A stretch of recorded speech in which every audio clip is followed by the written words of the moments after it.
Ole Miss is good, so obviously it's time to burn everything down, and stealing Ole Miss's money is probably where they want to start. This is the Locked On Ole Miss podcast.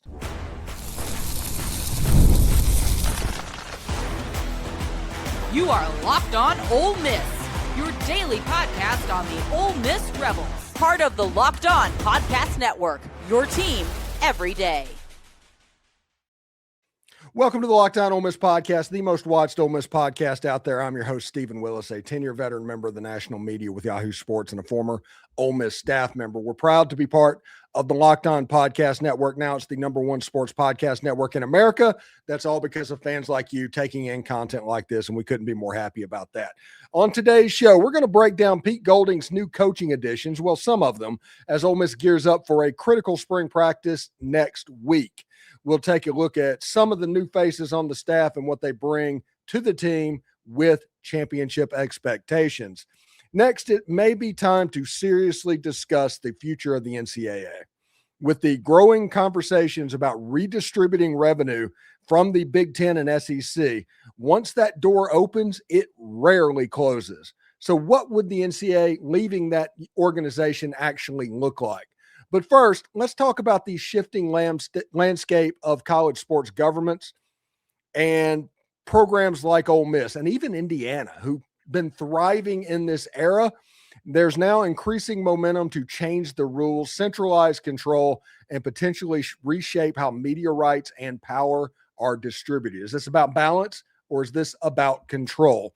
All of that and more on today's Locked On Ole Miss podcast. Remember, we're free and available on all of the podcast apps and on YouTube, and a special hello to the insiders and everydayers who make the show what it is, your team every day. All right, so they are making another push after the SEC released the white paper about NCAA pooling rights and all that, and the SEC is absolutely against it. The Big Ten is absolutely against it. Why?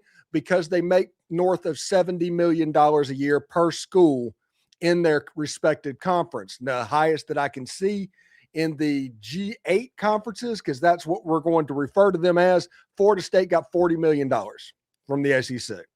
That's roughly a $30 million difference. To put that in perspective, Mississippi State is making $30 million more than Florida State. Is that fair for Florida State? No, probably not. Are they entitled to Mississippi State's money? No, they are not. This situation with Ole Miss becoming a dominant force in college football. Indiana, the all-time losingest Power 5 program, wins the national championship. Vanderbilt, relevant in college football for the first time in forever. All of a sudden, the Big 12 and the ACC need to change the rules. They need to make sure that this juggernaut that is happening in the conferences above them, it gets stunted. And they're doing it under the guise of trying to make the student athlete succeed. Well, here's the problem with that. If they take money away from Ole Miss, they literally take money out of the men's golf program. They take money out of the women's tennis program. They take money out of the women's volleyball program. This is where the cuts are actually going to happen if the College Sports Commission or NCAA or whoever Congress appoints to run college football decides to take that money back. It is those sports that are going to be harmed. Now, granted, those sports are probably going to get the money if they're Boise State or Colorado State or Louisiana Monroe. Got it. It's fine.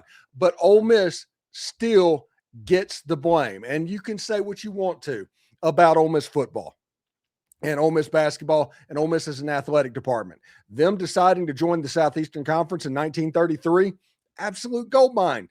They made the right choice. Is that skill? No, it's luck, but it is Ole Miss's luck, and you are not entitled to what they can do. Ole Miss getting good over the last 5 years, averaging 10 wins a season in this tumultuous era of college sports. Obviously, everything needs to be torn down. Everything needs to be fixed. These quote bottom dwellers are good at the sport now. We have to nip that in the bud. Ole Miss is in a better position right now than Alabama and LSU. Ole Miss is at the top of the SEC. We have to control this. The Big Ten and the SEC, we're going to talk in the next segment. It's time for them potentially to walk away. It just genuinely is. Because once people start talking about coming after your money, they don't particularly stop until they figure out a way to do it. Unfortunately, that's the way that life works. And Ole Miss is in a position to where they can be a force for good inside the state of Mississippi, just like Mississippi State. They are in the good fortune position to be able to help people that need it, give opportunities to people that need it. Inside the state of Mississippi, one of the poorest states in the United States, Ole Miss and Mississippi State have found a lane to where they can genuinely help people. And because of that, whether you're in Utah or over in, I don't know, Nevada or somewhere in Texas, specifically West Texas, you can't have that stand because Mississippi is supposed to be a poor state and they're supposed to be the whipping boy of everybody else. And when it's not fun when the rabbit has the gun. So we have to change the rules. We have to tear it all down to make sure there's some semblance of order remaining in college sports. Ole Miss losing $20 million a year. And that is conservative, by the way. It's based on the fact that according to the CSC or Cody Campbell, whatever, they're estimating $7 billion a year. Now, if they split that evenly throughout all of their membership, that is $51 million per year.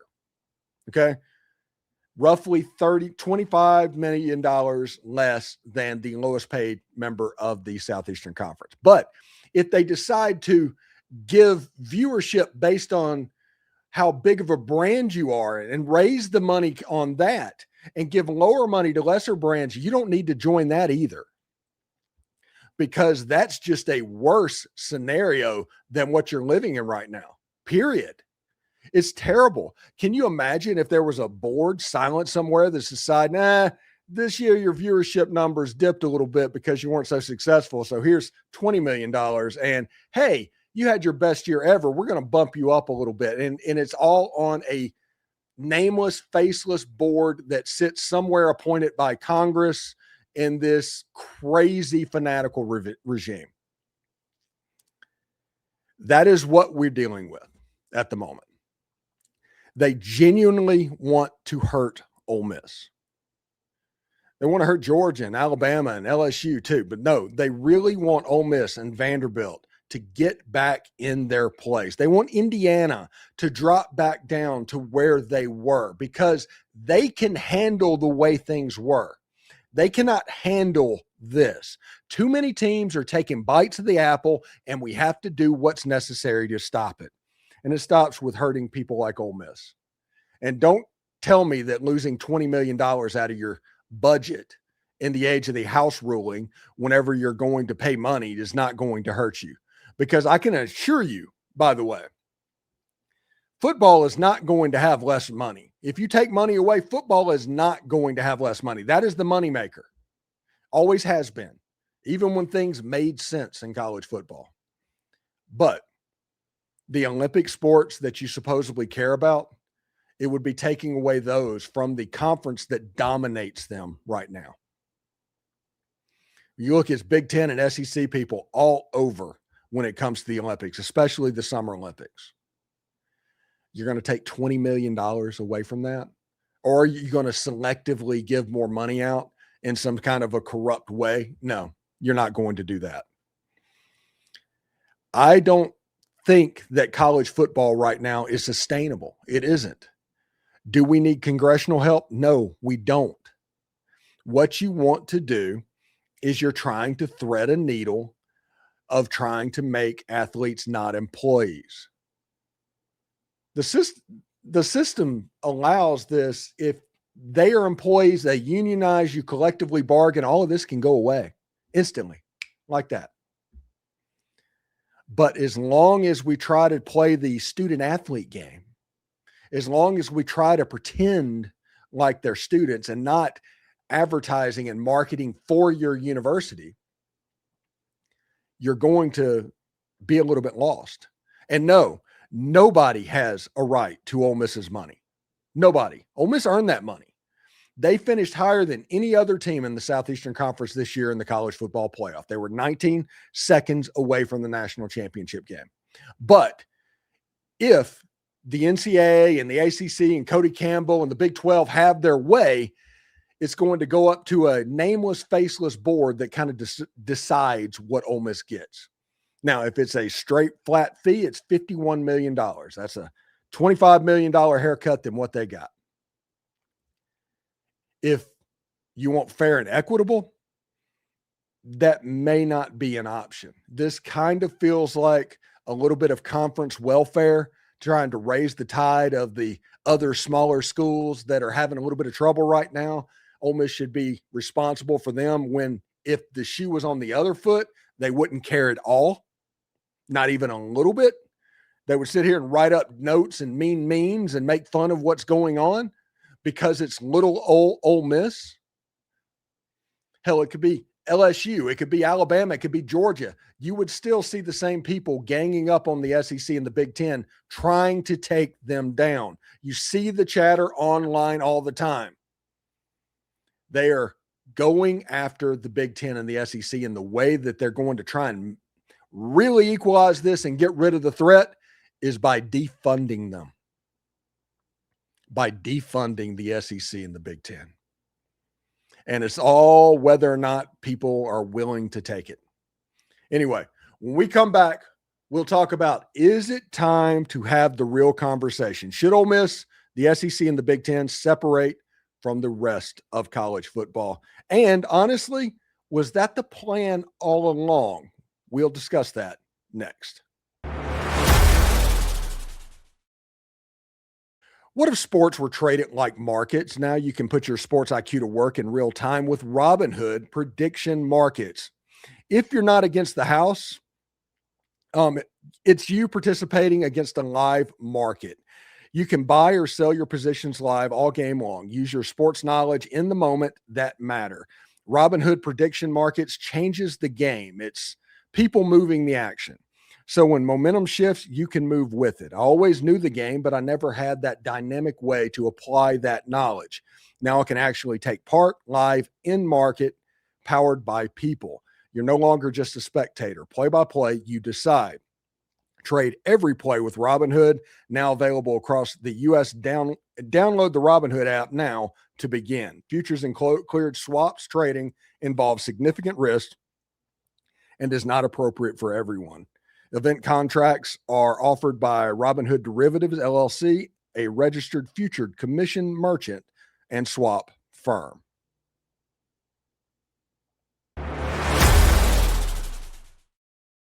Hey, do us a favor, like, subscribe, and comment this video. Subscribe to the podcast on whichever audio podcast you're listening to and give it a 5-star review. It costs nothing, but it keeps all of this free.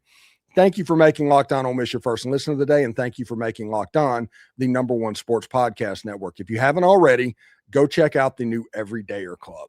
Access to an ad-free audio feed for Locked On Ole Miss, compatible with Apple Podcasts, Spotify, and every other podcast app. And invite to members-only Locked On Everydayer Club Discord servers, plus my private message board as well, which includes a group chat just for listeners of this show.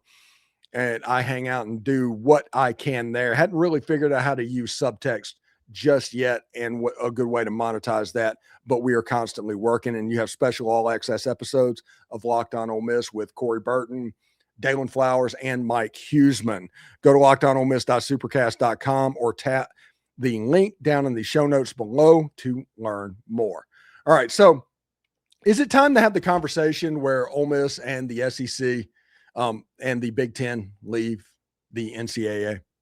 Is it time to have that conversation?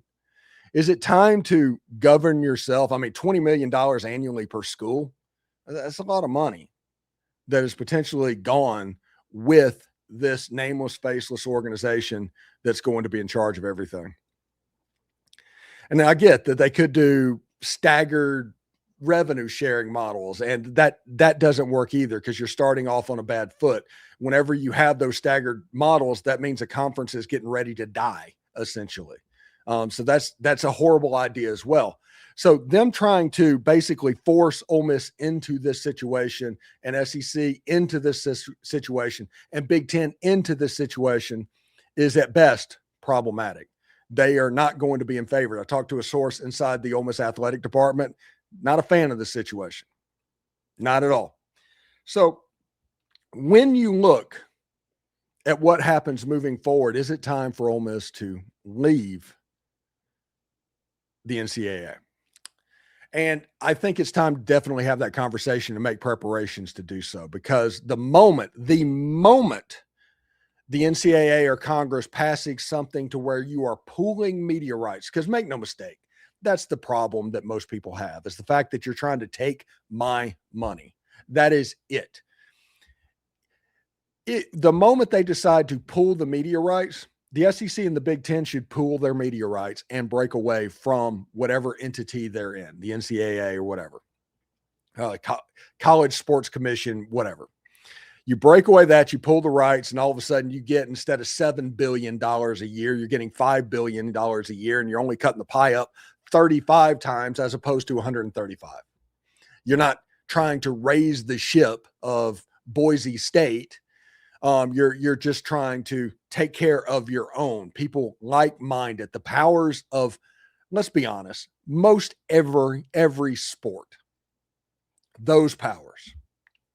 It's about taking care of them, creating a premier league of college sports, making about $150 million a year per school, to where you can have more Olympic sports and not just fund the ones that you want to fund right now.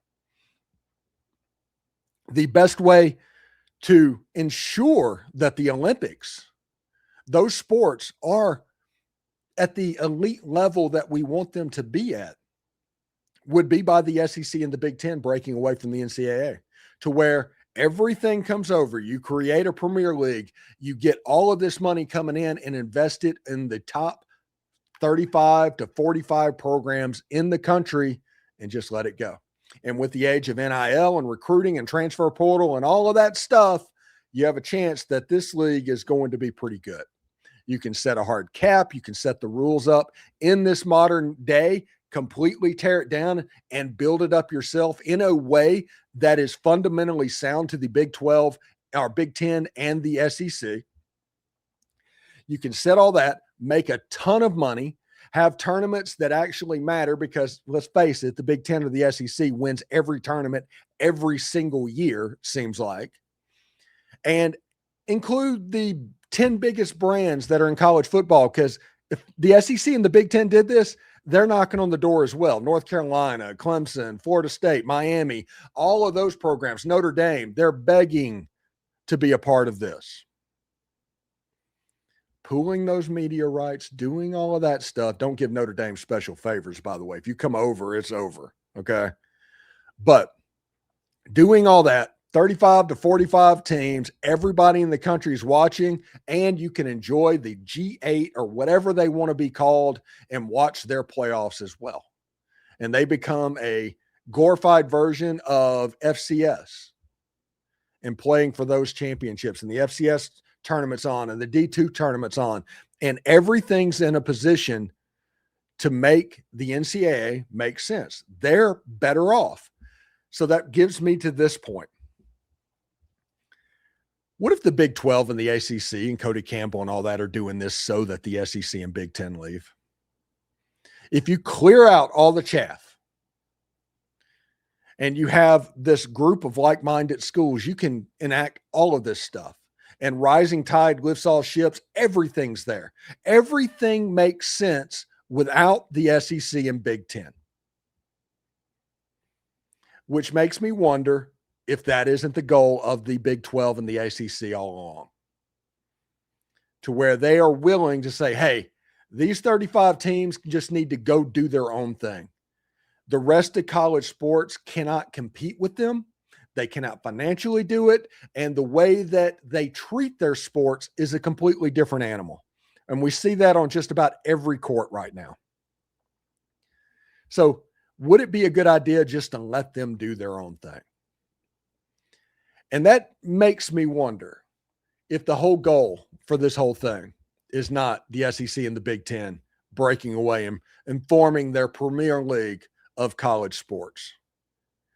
And everybody watching what goes on. There's games on ESPN and Fox, and all through the two conferences, all 12 games are against each other. And then you have an 8-game playoff at the end, and it basically is the NFL light.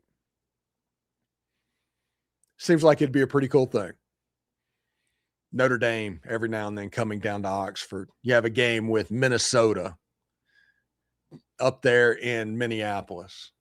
You travel to Penn State. Penn State comes to Starkville, Mississippi. The Blue Bloods, Ohio State and Michigan and LSU and Alabama and Georgia and all these teams, they're in a collision course every single year. These are the two conferences that are college sports. And these two conferences, if they pool their rights, if this all gets passed and they pool their rights, would make nearly as much as if you pooled all 135 together. Those 35 teams would account for 80 to 90% of the rights fees.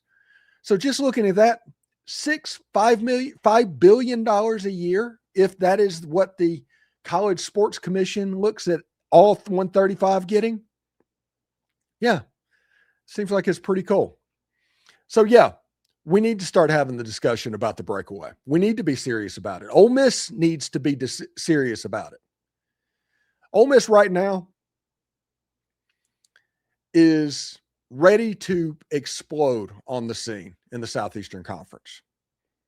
The only thing that can break them down is attacks from the outside, because you can't count on anybody to have your back. So the main thing you need to do in this situation, when everybody is attacking the Big Ten and the SEC because they want that money, and they're using Olympic sports and all of this stuff to get it, is to look out for yourself. And the way you look out for yourself is to use this ruling if it goes. If they use their majority to get it, break away from the NCAA and go start your own thing with the Big Ten and watch it make as much money almost as the NFL. Should be really interesting for everybody to see. All right, in our final segment, Ole Miss has a few new coaches that you need to watch closely in spring practice next week. Here are the names that matter most.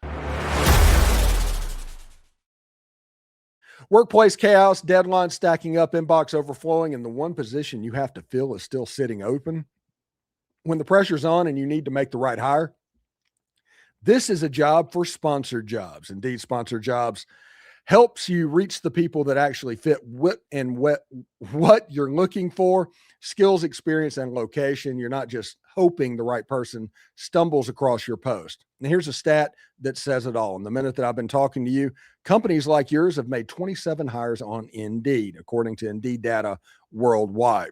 So if you're hiring, spend less time searching and more time interviewing candidates who check all of your boxes with Indeed sponsored jobs. Spend less time searching.